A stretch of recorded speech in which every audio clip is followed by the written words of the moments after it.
La energía eléctrica es luz, es movimiento, es comunicación, es salud, es desarrollo, es educación, es tecnología. La energía eléctrica se mueve desde la generación que viene del sol, el viento, la profundidad de la tierra, el agua y combustibles para llegar a los centros de consumo entre Arica y Chiloé. En el Coordinador Eléctrico Nacional, tenemos un equipo de profesionales que supervisan la operación del sistema, procurando que todo este movimiento se realice preservando la seguridad de suministro con la operación más económica posible y garantizando el acceso abierto a las redes. Bienvenidos a las actividades del Coordinador Eléctrico.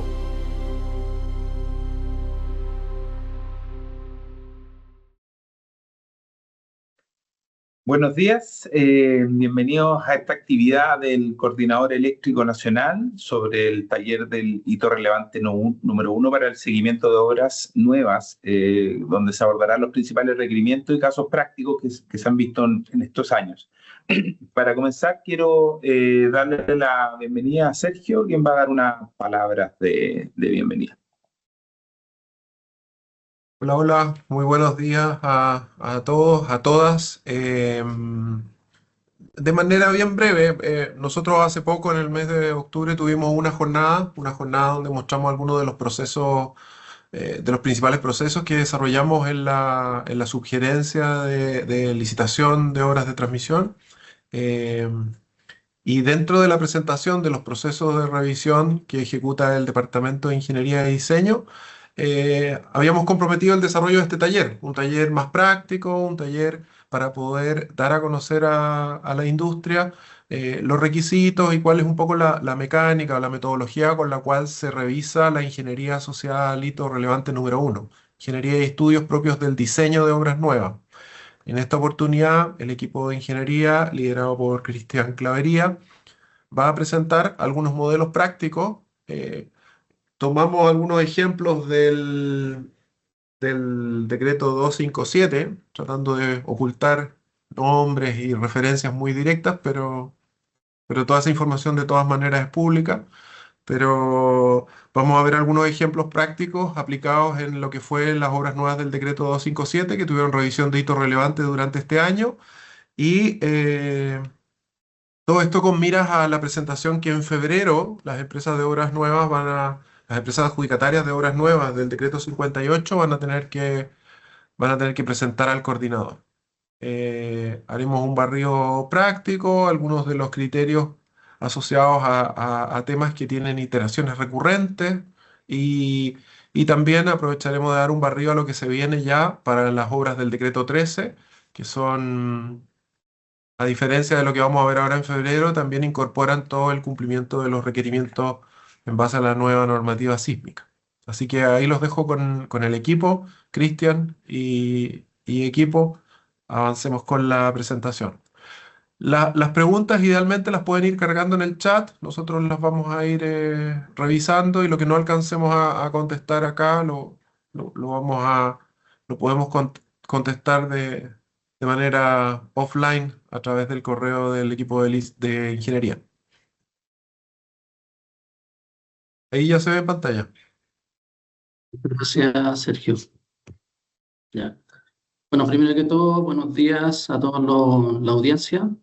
Muchas gracias, digamos, por asistir al taller práctico, digamos, de hito relevante número 1. ¿Ya? Como comentaba Sergio, nosotros en el webinar que tuvimos a finales de octubre, nosotros comprometimos el taller práctico de hito relevante número 1. Y el objetivo general de esta presentación es mostrarle básicamente el proceso de revisión de ingeniería, ¿ya? Digamos, los principales hallazgos que me he encontrado en los distintos, digamos, decretos de revisión de ingeniería básica, ¿ya? Pero, si puedes continuar con la siguiente lámina. Ya. El contenido general que vamos a tocar en este taller, primero es el proceso de revisión en sí, ¿ya? Cómo se efectúa, cuáles son los plazos en general, los procesos y herramientas de revisión, los estudios claves, digamos, y los estándares de revisión que se utilizan para la revisión de los distintos estudios, algunos casos prácticos que hemos detectado en la revisión de los distintos decretos del hito relevante de revisión de ingeniería del hito relevante número 1. Y vamos a hacer un barrido general del anexo técnico de requisitos sísmicos, que es, digamos, son nuevos requerimientos que se van a solicitar del decreto 13 en adelante. Y luego vamos a abrir un espacio para comentarios y consultas finales. Bueno, partiendo la presentación, bueno, les vamos a mostrar a nivel general cuál es el marco normativo aplicable al hito relevante número 1. Bueno, como pueden ver en pantalla, una vez decretado, digamos, el decreto de adjudicación emitido por el Ministerio, las empresas tienen 240 días para presentar y aprobar el hito relevante número 1, ¿ya? Bueno, hay una etapa previa que nosotros, digamos, solicitamos a las empresas, que son, digamos, una carta oficial donde nosotros ratificamos los estudios que deben presentar cada uno de los distintos proyectos, ¿ya? Es una etapa previa que se realiza 45 días antes del cumplimiento del hito relevante número 1, ¿ya? Una vez iniciado el proceso de revisión, hay un proceso iterativo que consta de una o dos iteraciones, dependiendo, digamos, los entregables de ingeniería, donde, digamos, se hacen observación a los distintos estudios de ingeniería, digamos, ingeniería misma de subestaciones, línea de transmisión, que vamos a ver un poco más adelante. Es importante destacar que una vez aprobado el hito relevante número 1, toda modificación que se genere, digamos, posterior al hito relevante, ya sea suministro o ingeniería, debe pasar por un proceso de revisión y debe ser informado al coordinador a través de carta, ¿ya? Que como se indica acá en pantalla en la parte inferior izquierda.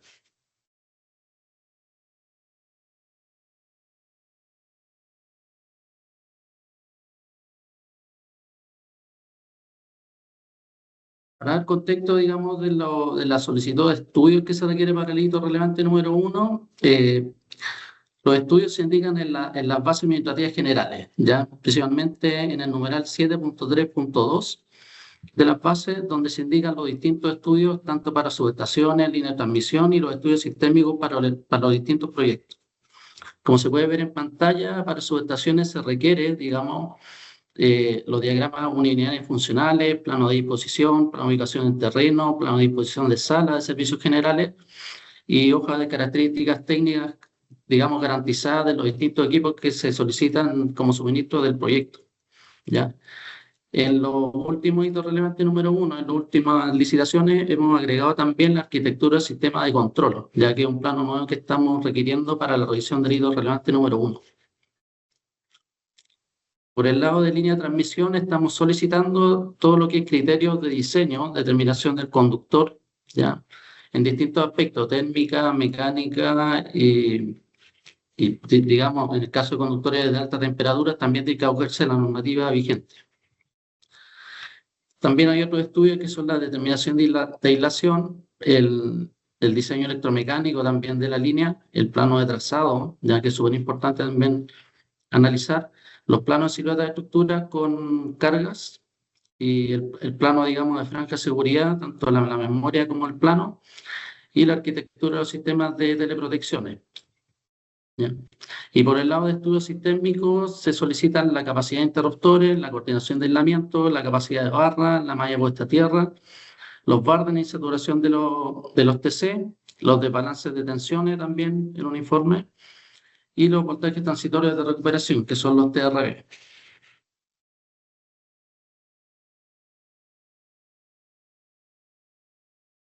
Ya. Por otra parte, las observaciones más comunes del proceso de hito relevante número 1 y la herramienta de revisión se las vamos a mostrar a continuación.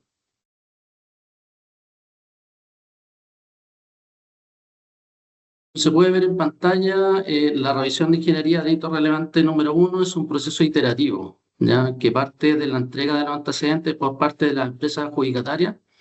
Posteriormente sometimos a un proceso de revisión de los distintos informes, estudios de ingeniería, planos de diseño, y se emiten distintas observaciones, ¿ya? Si esas observaciones digamos, hay distintas observaciones que tienen que ser subsanadas por la empresa. Se emite, digamos, un informe RID, el cual debe ser subsanado por las distintas empresas. ¿Ya?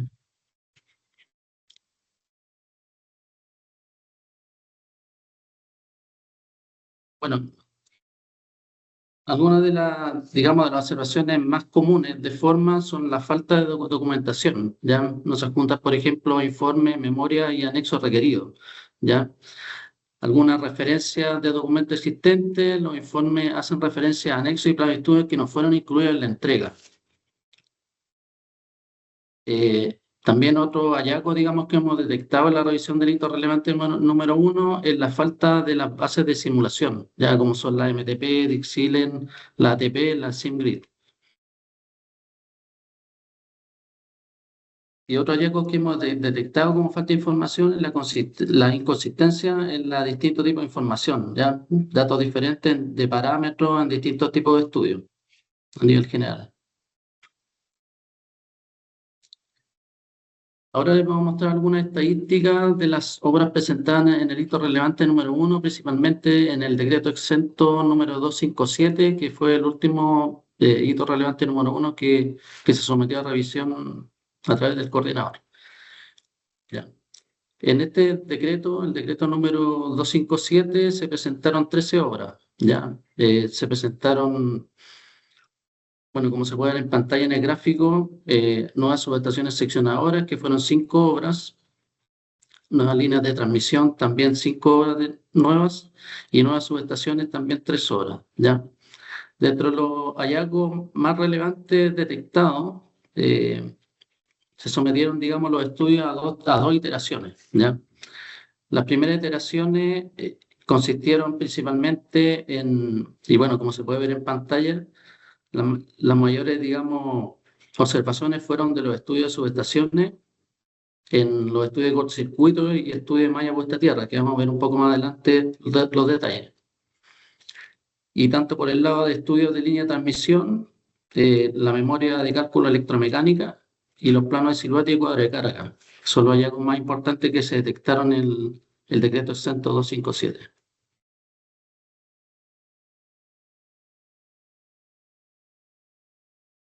Ahora les vamos a mostrar algunas herramientas de revisión. Bueno, es importante destacar que nosotros en conjunto con el Departamento de Estándar y Normativa, que hace la revisión del proceso de conexión, hemos unificado los criterios de revisión de la obra nueva, ¿ya? Y actualmente contamos con checklists de revisión interna que son criterios homologados para ambos departamentos, ¿ya? Contamos con checklists para todos los estudios, y como se puede ver en pantalla, en la sección superior derecha, hay un modelo de checklist para DUF y los distintos estudios en conjunto, ¿ya? Una vez que nosotros evaluamos los checklists, se procede, digamos, a un informe de revisión, que es un informe de RID, donde se emiten las distintas observaciones a las ingenierías detectadas y un modelo, digamos, donde se indican, digamos, los estudios que están aprobados y no están aprobados, como se indica en la parte superior izquierda, derecha, perdón.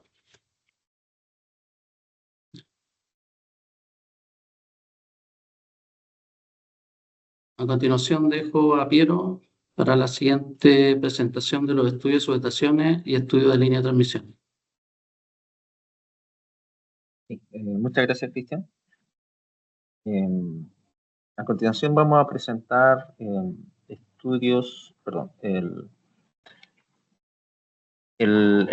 poquito más en detalle los checklists, tanto de estudios que son atingentes a subestaciones y a líneas de transmisión.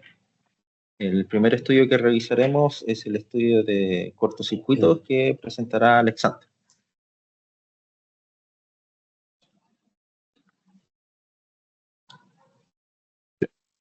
Hola, buenos días. Bueno, para dar inicio a esta revisión de estudios, partimos con el estudio más relevante o el estudio principal, que es el estudio de cortocircuito, y verificación de capacidad de interruptores. Este estudio determina el nivel de cortocircuito y el impacto que va a generar el proyecto en el nivel de cortocircuito en la zona.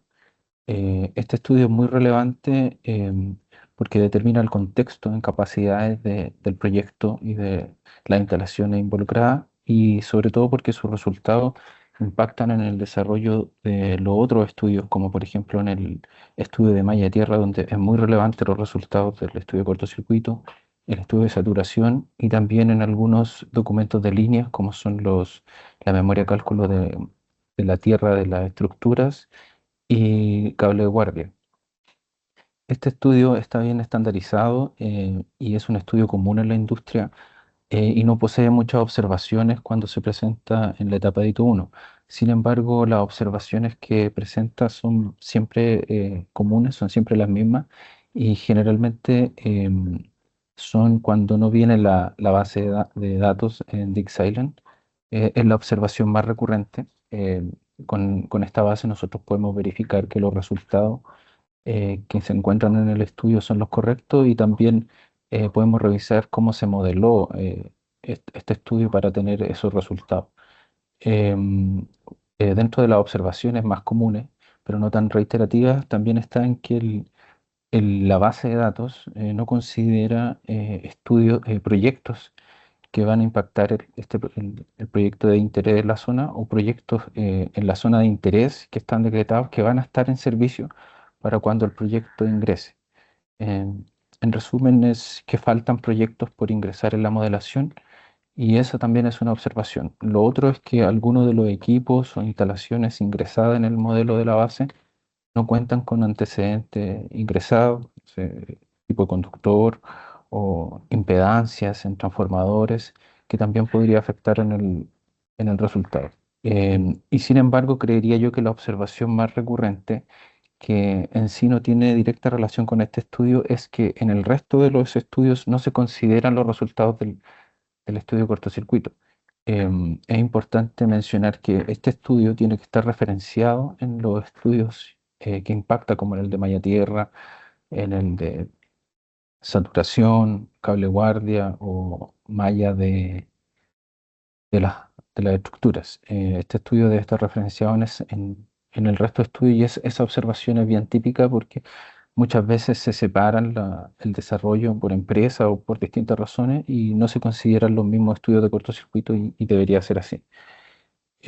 Volviendo al tema del checklist, aquí hay una muestra, resumen en términos generales de, de cómo se va a distribuir la revisión en el checklist, que va a tener una parte de los datos que se ingresaron, todo lo que se revisan, una parte del procedimiento y otra parte de las conclusiones. Eh, este checklist está en desarrollo, y esta es una propuesta general de cómo se va a dividir la revisión de este estudio y de los otros. Eso sería por parte del estudio de cortocircuito. Ahora pasamos al de malla tierra, que lo va a presentar mi colega Piero. Gracias, Alexander. El estudio de malla tierra tiene como objetivo verificar que tanto las nuevas instalaciones como aquellas afectadas por el proyecto, en el caso típico de una nueva línea que tiene que conectarse a subestaciones existentes, que en la malla tierra, ¿no es cierto?, cumpla con el diseño adecuado para limitar los voltajes de paso y contacto. Por lo tanto, cumpla con la normativa vigente del estándar IEEE 80. Esto para asegurar que tanto estos voltajes no sean superados y no se ponga en peligro la vida de las personas. Este estudio, durante la revisión que hemos hecho y el levantamiento de las observaciones históricas que hizo el departamento,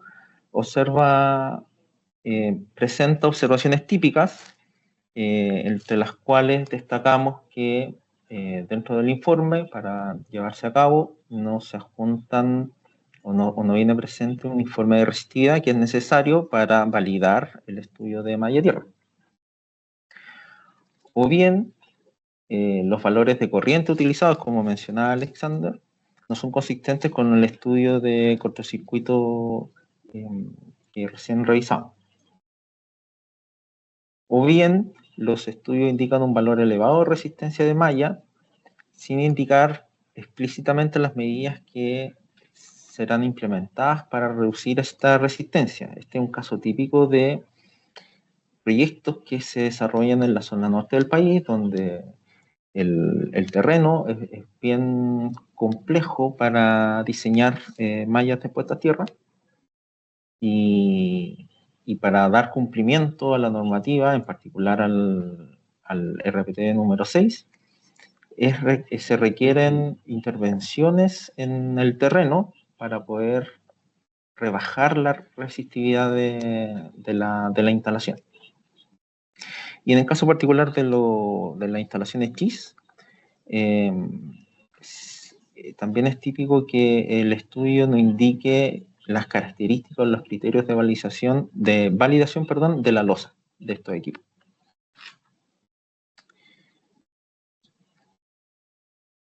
Bueno, y acá un breve extracto de lo que corresponde al checklist del estudio de malla tierra. Esto también tiene distintas secciones y bueno, y destaco como observaciones o como más bien criterios de evaluación que el estudio de cortocircuito sea, que la corriente de cortocircuito sea la máxima corriente residual que circule por la malla tierra y que tenga que considerar una holgura de 20%, como indica el anexo técnico de diseño. En términos de la corriente que efectivamente circula por la malla, que el split factor, que es un factor, ¿no es cierto?, que indica de la corriente total de cortocircuito, de falla tierra, cuál es la corriente que efectivamente circula por la malla. Este cálculo, hay distintas maneras de poder realizarlo. La normativa se indican métodos gráficos. Hoy en día hay software que permiten calcular también este factor de manera analítica. Siempre como es un factor, como es un elemento clave dentro del estudio de malla, nosotros también hacemos esta verificación y contrastamos con los valores típicos que vienen en los gráficos que señala la normativa IEEE 80. También, como un análisis dentro del estudio, se pide que se comparen las tensiones de contacto, de paso, máximas permitidas, ¿no es cierto?, para resguardar la seguridad de las personas y cómo se comparan estas con las simulaciones y con las tensiones de paso y contacto calculadas con el software de simulación. Y finalmente, en la etapa de construcciones, que se verifique que la resistencia de la malla cumpla con el RPT número 6, y también si es que se detecta algún incumplimiento de seguridad, esto también venga destacado dentro del informe. Las obras nuevas típicamente también se relacionan con las instalaciones existentes y es probable que producto de la obra nueva se levante o se genere un incumplimiento en alguna instalación existente, y esto tiene que ser destacado en el informe y con las propuestas de cómo solventar este incumplimiento. Si bien la obra nueva no tiene que hacerse cargo de esta inversión, porque es una responsabilidad del propietario de la instalación existente, el estudio sí tiene que levantar este incumplimiento y debería también proponer alguna propuesta para solventarlo. Bueno, tal como les comentaba al principio, también se hizo un levantamiento de las verificaciones técnicas que se van a realizar en las líneas de transmisión, y a continuación Claudia Moncado va a presentarles este análisis.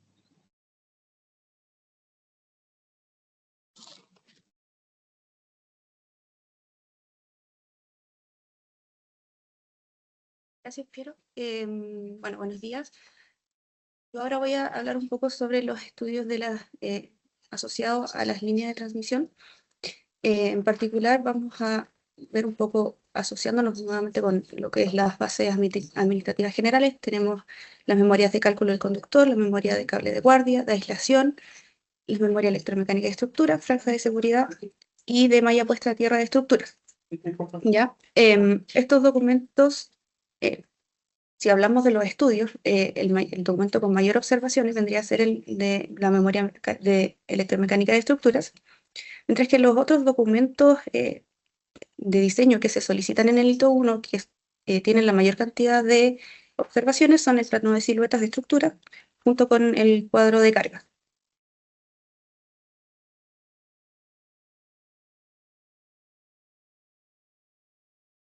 Bueno, partiendo entonces con lo que es la memoria electromecánica de estructura, el objetivo de este documento es verificar que las estructuras utilizadas cumplan con las distancias eléctricas y con las cargas solicitadas para la condición proyectada y que van a ser verificadas por cada tipo de estructura.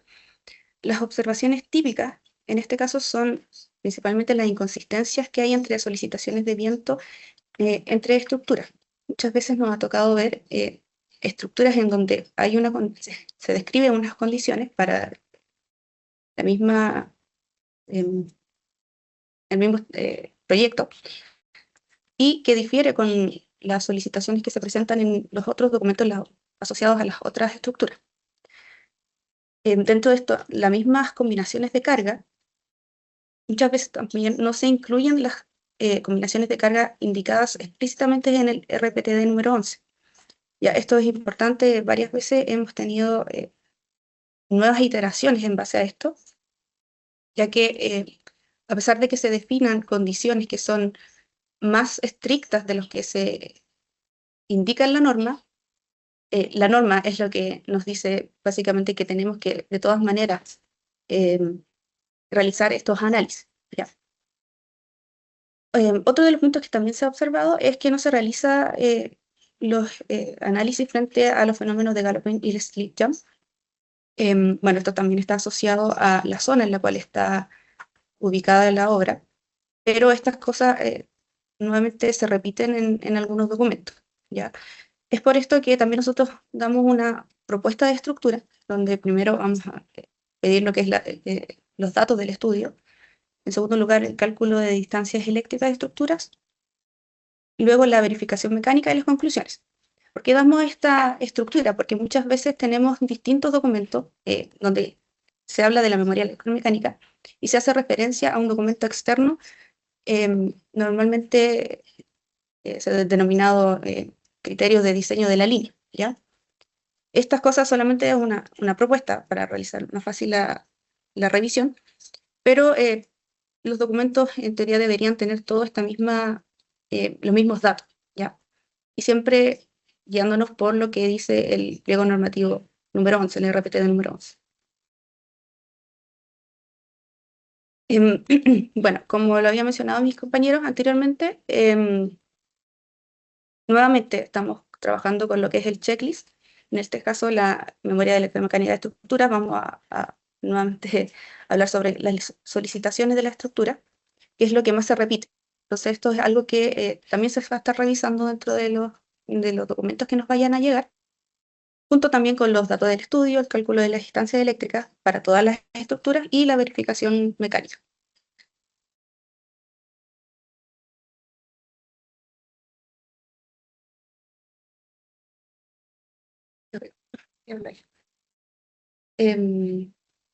Bueno, ahora tenemos lo que es los planos de siluetas de carga y bueno, nuevamente hay documentos que muchas veces no los incluyen en las memorias o simplemente no se referencian y no se incluyen nuevamente como documento, pero es algo que debe estar y que debe estar, deben estar como bien referenciadas dentro de lo que se está presentando. Ya tenemos entonces lo que es acá, un ejemplo, una memoria de un cuadro de carga y una estructura un plano de estructura. Ahora volvemos con Piero.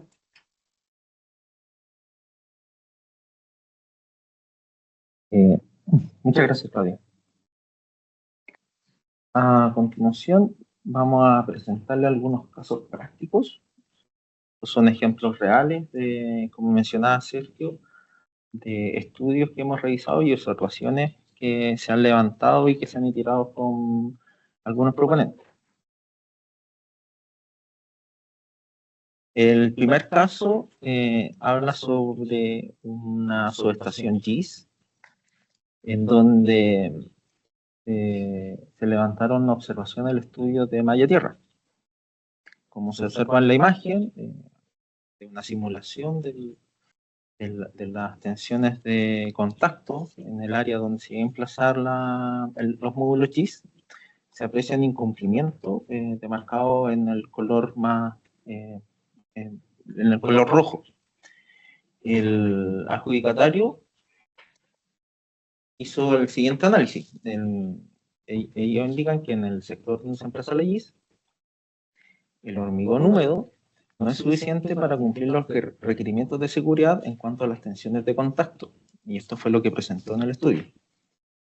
Y el adjudicatario también siguió argumentando que el fabricante de la GIS se compromete mediante una carta que adjuntó dentro del informe que iba a cumplir con la normativa, en este caso con la IEEE 80. Sin embargo, para asegurar el cumplimiento normativo, en la etapa, y el adjudicatario siguió argumentando que para dar cumplimiento normativo en la etapa de interconexión, el propietario va a evaluar la posibilidad de reforzar el sistema de puesta a tierra, considerando algunas de las siguientes dos opciones. Por un lado, aterrizar la enferradura, que en el fondo iban a aterrizar la enferradura a la losa GIS para buscar una equipotencialidad en el sector y así solventar este problema que detectaron.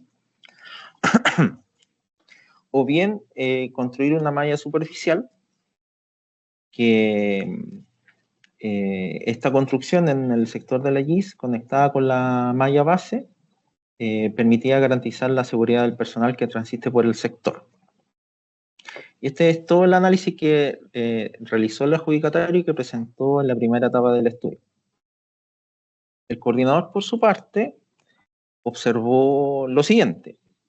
Primero, que la responsabilidad del cumplimiento de la normativa es exclusiva del adjudicatario y que el adjudicatario no puede deslindar esta responsabilidad atribuyéndola al fabricante de la GIS. Y por otro lado, se le solicitó al adjudicatario que demostrara en esta etapa de diseño de hito 1, mediante las simulaciones correspondientes, que alguna solución que ellos mismos estaban proponiendo cumplen efectivamente con los requerimientos de seguridad, asociados en este caso a las tensiones de contacto. ¿Por qué? ¿Por qué es crítico esto? En la etapa de hito 1 es la etapa de desarrollo de ingeniería básica del proyecto.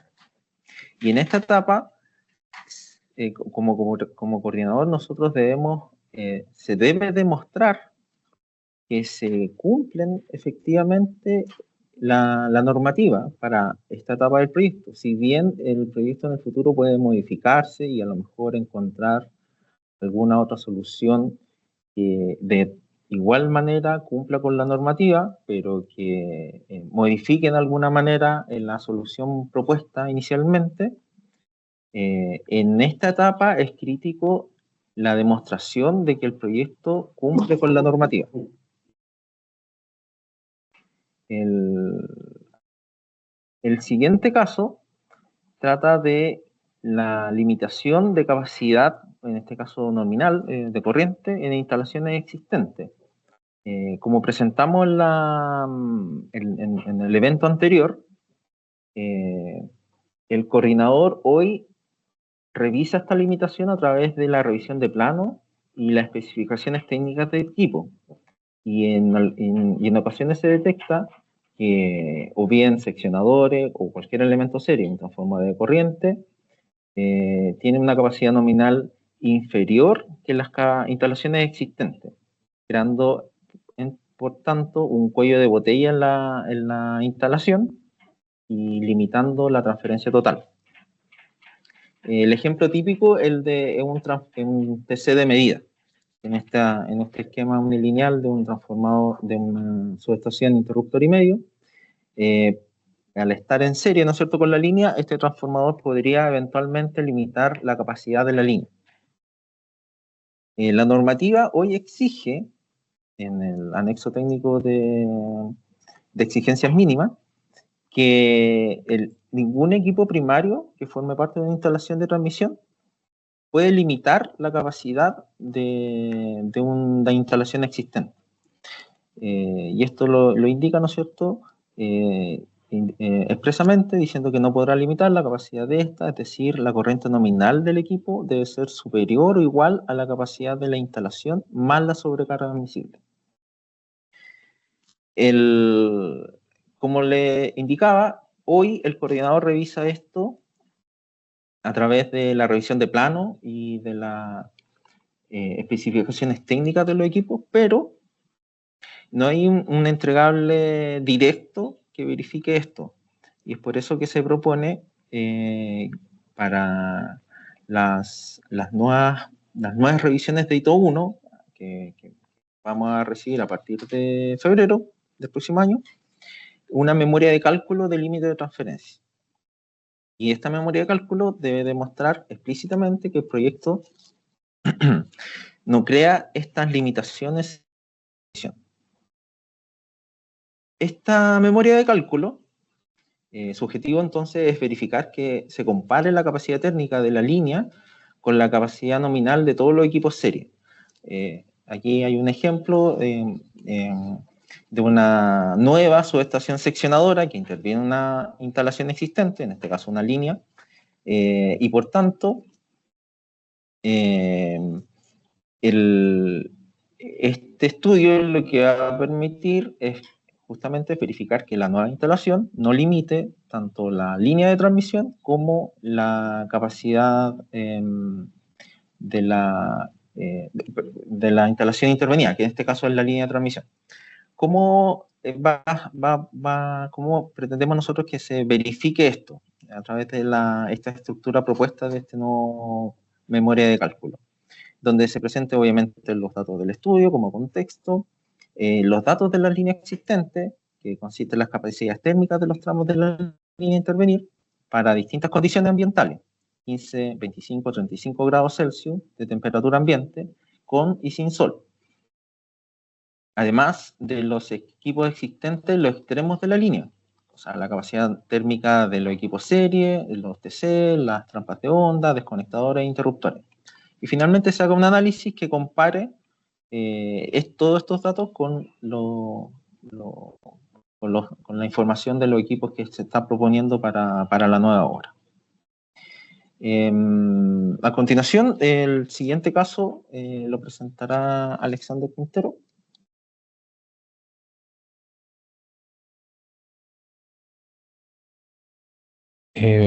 Bueno, el siguiente caso vamos a hablar del plano de disposición de equipos y ubicación geográfica en terreno. Como decía mi colega Piero, es importante que en esta etapa, independiente que sea una etapa temprana en el diseño, se definan las soluciones efectivas que va a tener el proyecto. Si en el futuro o en el desarrollo el proyecto cambia, se propondrán las modificaciones respectivas, pero en esta etapa ya debe haber una solución presentada efectiva.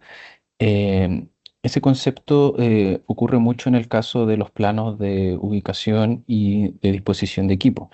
Em, es importante que el decreto, cuando define futuros espacios con terreno nivelado, la documentación que nos llegue venga con el futuro espacio indicado en el plano, pero también, como se ve en la figura de la derecha, existe una proyección de esos espacios. Eso permite a nosotros identificar que el espacio definido efectivamente corresponde a lo solicitado por decreto. Entendemos que esto también se puede verificar a través de distintas herramientas como AutoCAD, pero hace mucho más ágil la revisión si ya viene proyectado ese espacio como debe ser ocupado. Otra de las observaciones típicas que aparecen en el plano de ubicación y disposición de equipos tiene que ver con las instalaciones, con las acometidas o las líneas de las instalaciones existentes. Eh, es muy común en subestaciones que son nuevas subestaciones y se conectan a, a subestaciones existentes o proyectos de nuevas líneas que tienen que llegar a subestaciones existentes, que tengan que definir el trazado de llegada a la subestación y se topen con cruces de otros paños de otras líneas. Muchas veces recibimos proyectos donde estos cruces, estas líneas existentes, ya no, estas acometidas existentes no vienen dibujadas, lo cual no permite, es una observación directa, porque no permite identificar posibles cruces. Entendemos que esto con el tiempo y a la hora que llegue a la etapa de interconexión pueden haber modificaciones. Es importante que en la etapa de hito efectivamente ya exista una propuesta bien definida de por dónde va a pasar la línea, cuáles van a ser los cruces que hay que tomar en cuenta, las distancias. Es importante incluir el plano de corte de esa salida, haciendo una definición de esas distancias para tener en esta etapa una propuesta efectiva del proyecto. Eso en cuanto a lo que es el documento de plano de disposición y ubicación en terreno. Otra observación típica que ocurre en estos planos y en el diseño mismo de la subestación ocurre con las subestaciones GIS, en particular con la salida de las líneas, lo que corresponde al GIL. Nosotros hemos identificado en algunos proyectos la ausencia de esa proyección, pero más que todo posibles cruces e inconvenientes en el crecimiento armónico de la subestación para este tipo de subestaciones GIS y con GIL. Aquí podemos ver en el plano de la derecha, por ejemplo, que se proyecta la salida de la subestación. Sin embargo, en el plano de la izquierda también podemos ver que las posibilidades que puede tener esa subestación de crecimiento y cómo se va a ir dando ese crecimiento considerando la subestación yield. Es importante reconocer ahí el-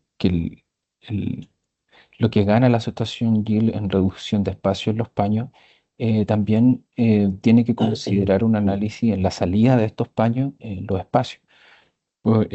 Creemos que es muy fácil dejar a futuros proyectos, ya sea que sean por acceso abierto o decretado, en condiciones complejas para una futura expansión. Entonces también es importante que el plano, el documento venga con una suerte de proyección de las posibles salidas de estas líneas que va a tener y que la subestación en sí, todo el espacio y la distribución de los equipos, ya sea incluso la sala, estacionamiento y todo eso, considere estas salidas GIL en una subestación tipo GIL.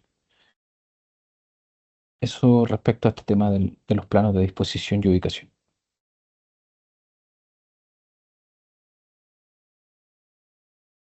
A continuación, el siguiente caso trata sobre recomendaciones para la implementación de protecciones diferenciales de línea que presentará Antolín Reyes.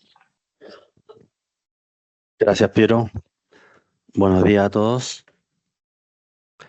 En este caso de las líneas que contienen, ¿cierto?, que hay que instalarles protecciones diferenciales de línea, estamos haciendo recomendaciones a los propietarios de seguir las recomendaciones que hacen los fabricantes de los relés de protección respecto a los enlaces.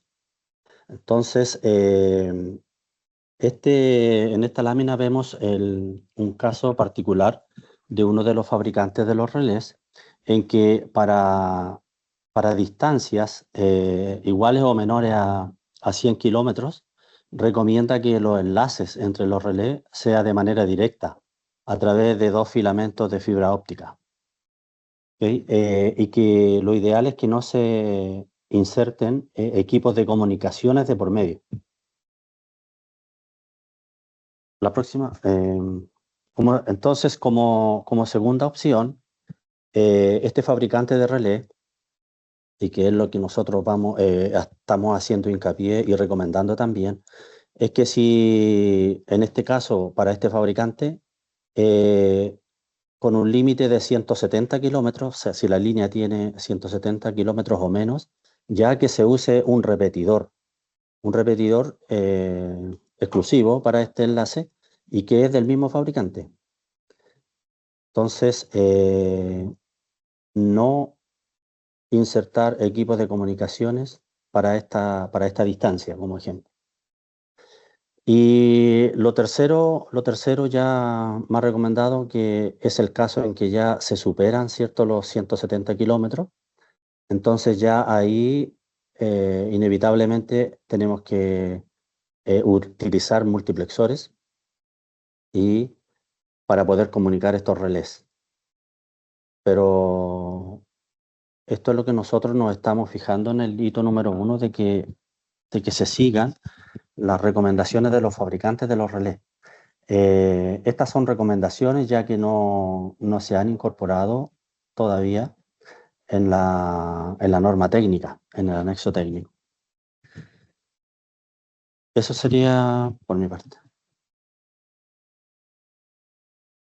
Sí, a continuación presentaremos los requisitos, bueno, la aplicación del nuevo anexo técnico de requisitos sísmicos, que como bien indicaba Cristian en su inicio, no es aplicable para los hitos 1 que se presentan el próximo año, pero que sí van a ser exigibles para las obras que se adjudicaron a partir del decreto 13.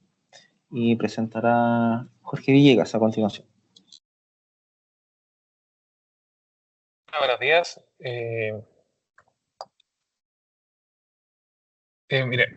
Bueno, a contar de enero de este año se publicó el nuevo anexo de requerimientos mínimos para el tema de los requerimientos sísmicos de los proyectos de transmisión.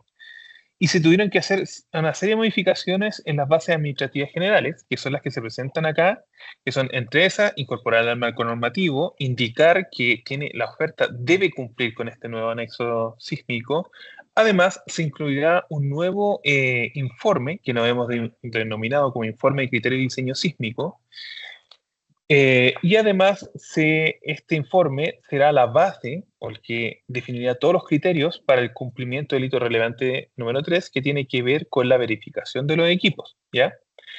El orden que nosotros hemos ido sugiriendo para este nuevo informe es que tenga una sección de antecedentes en los cuales se incluyan todos los antecedentes que solicita este nuevo anexo sísmico, que son tales como los antecedentes de los revisores, de los diseñadores, los proveedores de los equipos, el revisor sísmico, algunos estudios complementarios que pide esta nueva normativa, tales como el estudio de mecánica de suelo para definir el tipo de suelo, planos y otros que podían salir ahí como el tema del antecedente. Hemos definido algunas secciones, cosa de que esto sea mucho más fácil de revisar, porque entendemos que este informe va a ser un informe relativamente extenso, porque tiene que abarcar muchos criterios que ahora se definen tan solo en una normativa, ¿ya? Por ejemplo, se han definido las secciones de equipos, estructuras bajas y fundaciones, en los cuales se deben definir los criterios que se utilizarán para hacer las verificaciones sísmicas para todas estas cosas. Además, está también la sección de estructuras altas y fundaciones. Aquí tiene que ver todo con lo que tiene que ver con la fundación propiamente tal, más estructuras altas que pueden ser portales, pueden ser algunas torres que están ahí en la llegada, o inclusive si hay equipos que están montados sobre alguna estructura alta, en esta parte del informe tiene que estar sus criterios de cómo se van a verificar sísmicamente. También hemos definido la sección de edificaciones y otras obras civiles que son que pueden ser galpones y cosas de esa índole que se pueden incorporar por la naturaleza del proyecto que se esté licitando o que se haya adjudicado. Y por último, hemos decidido dejar una sección donde estén todas las estructuras y fundaciones existentes, cosa de saber, es que sea de una fácil búsqueda en caso que se requiera, ver todas las estructuras que están siendo reutilizadas dentro de este proyecto, ¿ya? Si lo vemos, cómo se modificó el ciclo de vida de estas obras nuevas, producto del nuevo anexo técnico sísmico, vemos que en las bases tuvimos que incorporar, como se hizo mención, que en el marco normativo, este nuevo anexo de requerimientos sísmicos, el tema del informe de criterio de diseño sísmico y la incorporación dentro del equipo clave del diseñador y del revisor sísmico. ¿Ya? Dentro del hito 1 están las distintas secciones que hemos definido para este informe, que son los antecedentes, todas las que se mencionaron previamente y que aquí van a estar definidos. A lo que apuntamos es que en esta altura del estudio están definidos todos los criterios que se van a utilizar para desarrollar las verificaciones sísmicas y calificaciones sísmicas, tanto de los equipos como de algunas estructuras. ¿Bien?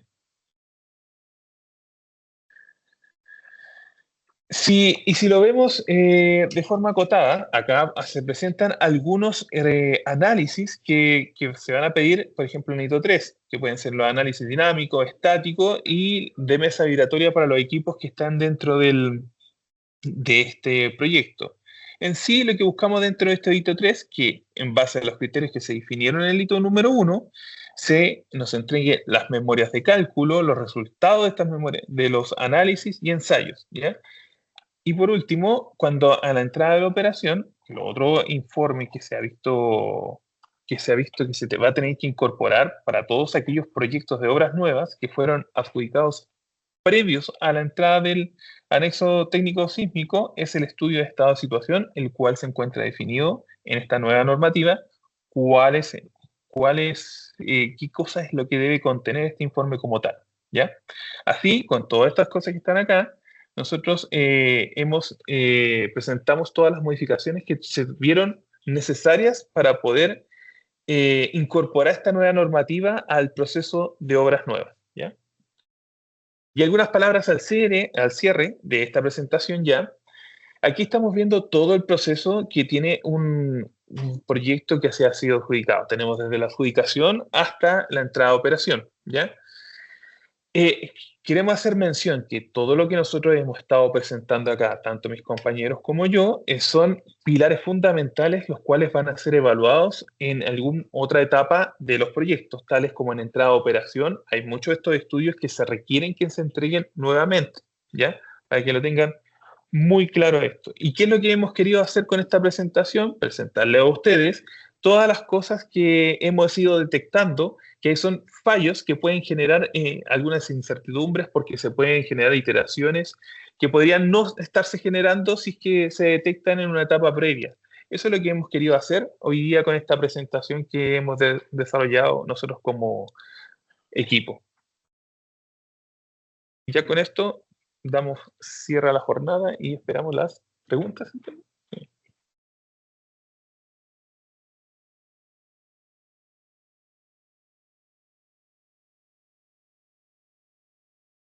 Sí, y si no, quizá reforzar ahí, no sé, Cristian o equipo, si pueden reforzar el correo, quizás a través del chat, que puedes darte información. Es posible que las empresas quieran hacer algunas consultas de manera más directa para que lo puedan dejar ahí. Esa es la casilla DIP. Perfecto, Sergio. Vamos a indicar acá la casilla donde pueden indicarla a través del chat.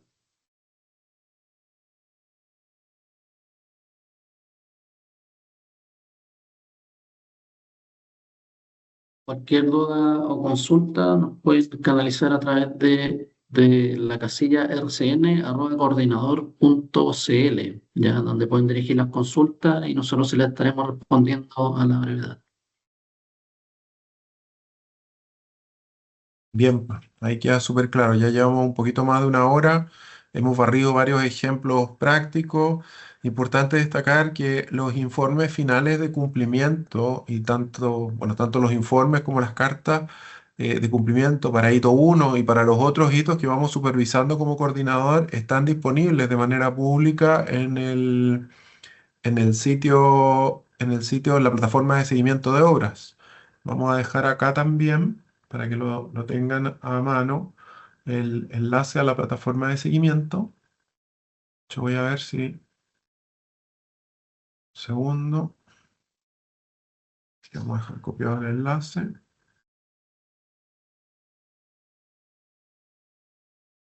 Ahí está el enlace a la plataforma de seguimiento y ahí van quedando antecedentes propios de la supervisión. Veo una mano levantada, Horacio.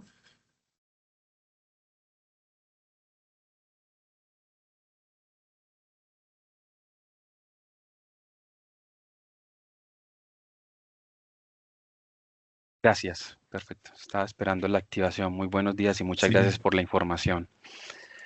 Es una pregunta con respecto a los proyectos en desarrollo y la nueva normativa de la norma técnica de seguridad y calidad del servicio con respecto al informe de situación o estado. Disculpe si soy impreciso con el nombre. Este estudio que está exigiendo la norma para los proyectos nuevos sería aplicable para los proyectos en desarrollo. Con cara no sé a qué hito, pues me imagino que no sé si es para puesta en servicio o Sí. cuál Mira, es su Jorge, análisis al creo respecto. que tú podrías contestar eso, Jorge, ¿no? sí, mira, cuando estamos hablando del estudio de estado de situación, este está enmarcado para la puesta en servicio, por si acaso.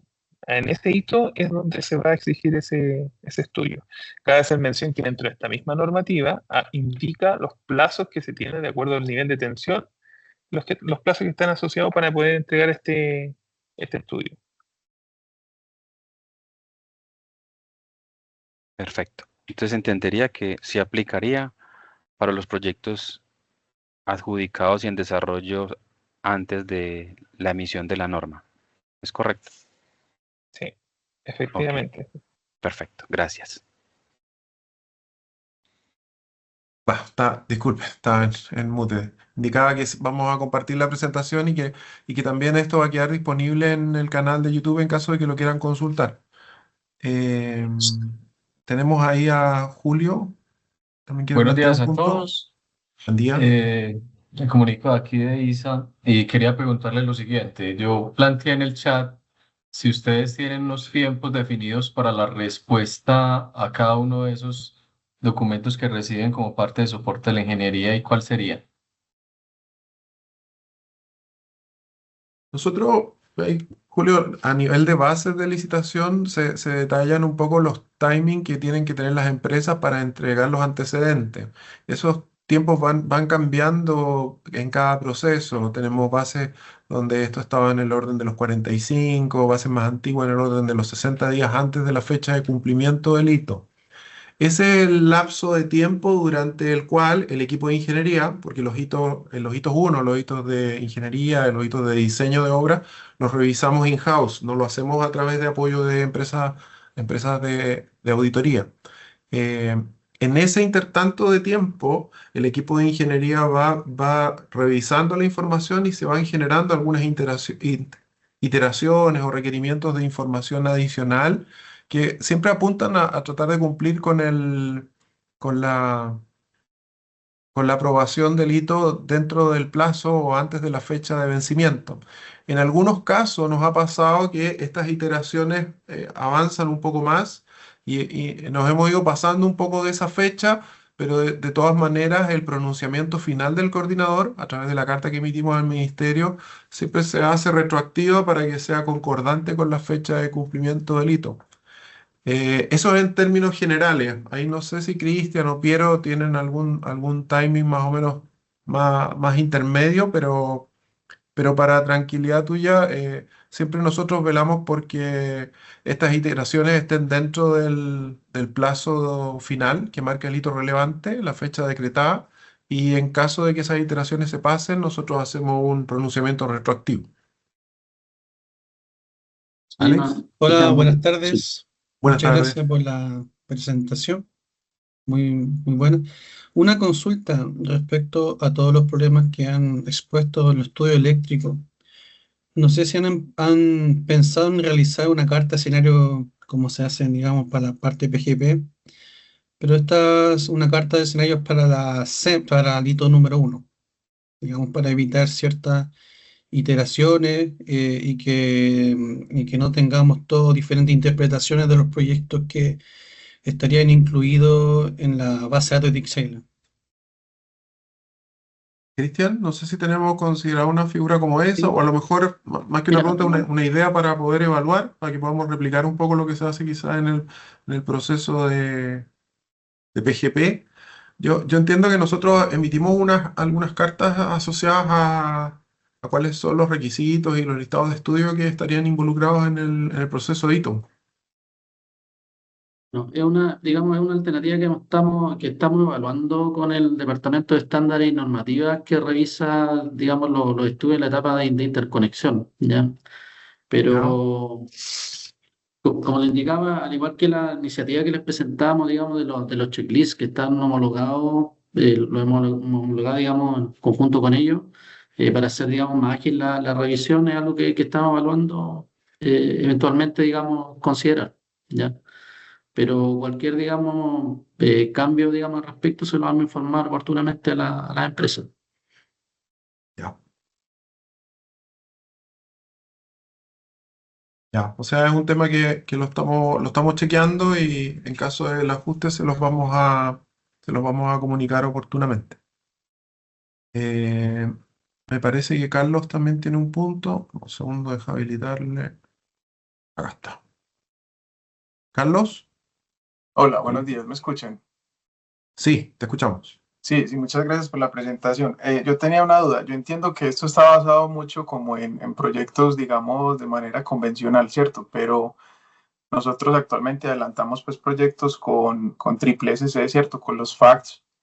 Entonces yo sí quería como preguntar si de pronto en ese sentido hay un poquito de flexibilidad por parte de ustedes pues para el tema de los entregables, ¿cierto? Porque hay entregables que de pronto no aplican para ese tipo de tecnologías o que inclusive pues pueden ser entregados en etapas posteriores, ¿cierto? Entonces, como mirar ahí cuál es la posición frente a este tema con nuevas tecnologías.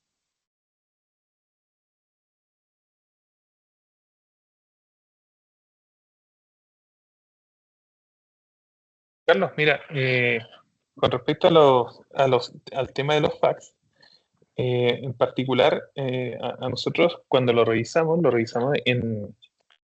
ya recibimos la propuesta por parte de ustedes para ir viendo cuáles son los estudios que realmente íbamos a exigir dentro del hito 1 y ya llegamos a un acuerdo de cuáles eran los exigibles para este tipo de proyectos, así que de hecho ya lo remitimos hace un buen tiempo ese tema.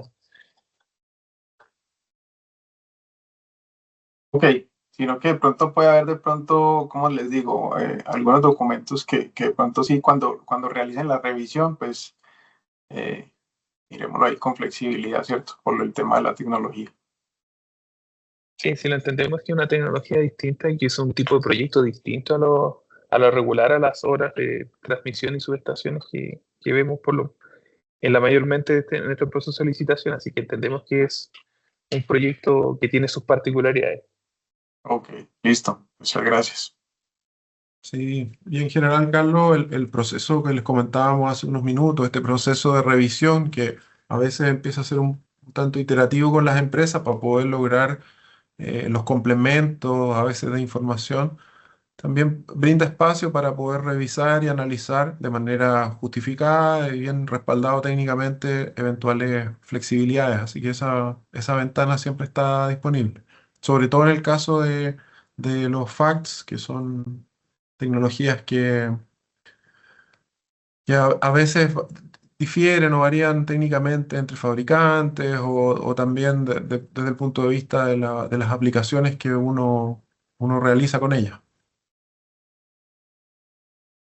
Listo, ok, muchas gracias. Parece que no hay manito levantada. Bueno, le dejamos en el chat la casilla donde pueden hacer preguntas. Así que damos a cerrar la jornada, no antes, bueno, dando las gracias, digamos, a la audiencia y nos vemos en otra oportunidad. Sí, muchas gracias a todos y que tengan muy buena tarde. Gracias al equipo.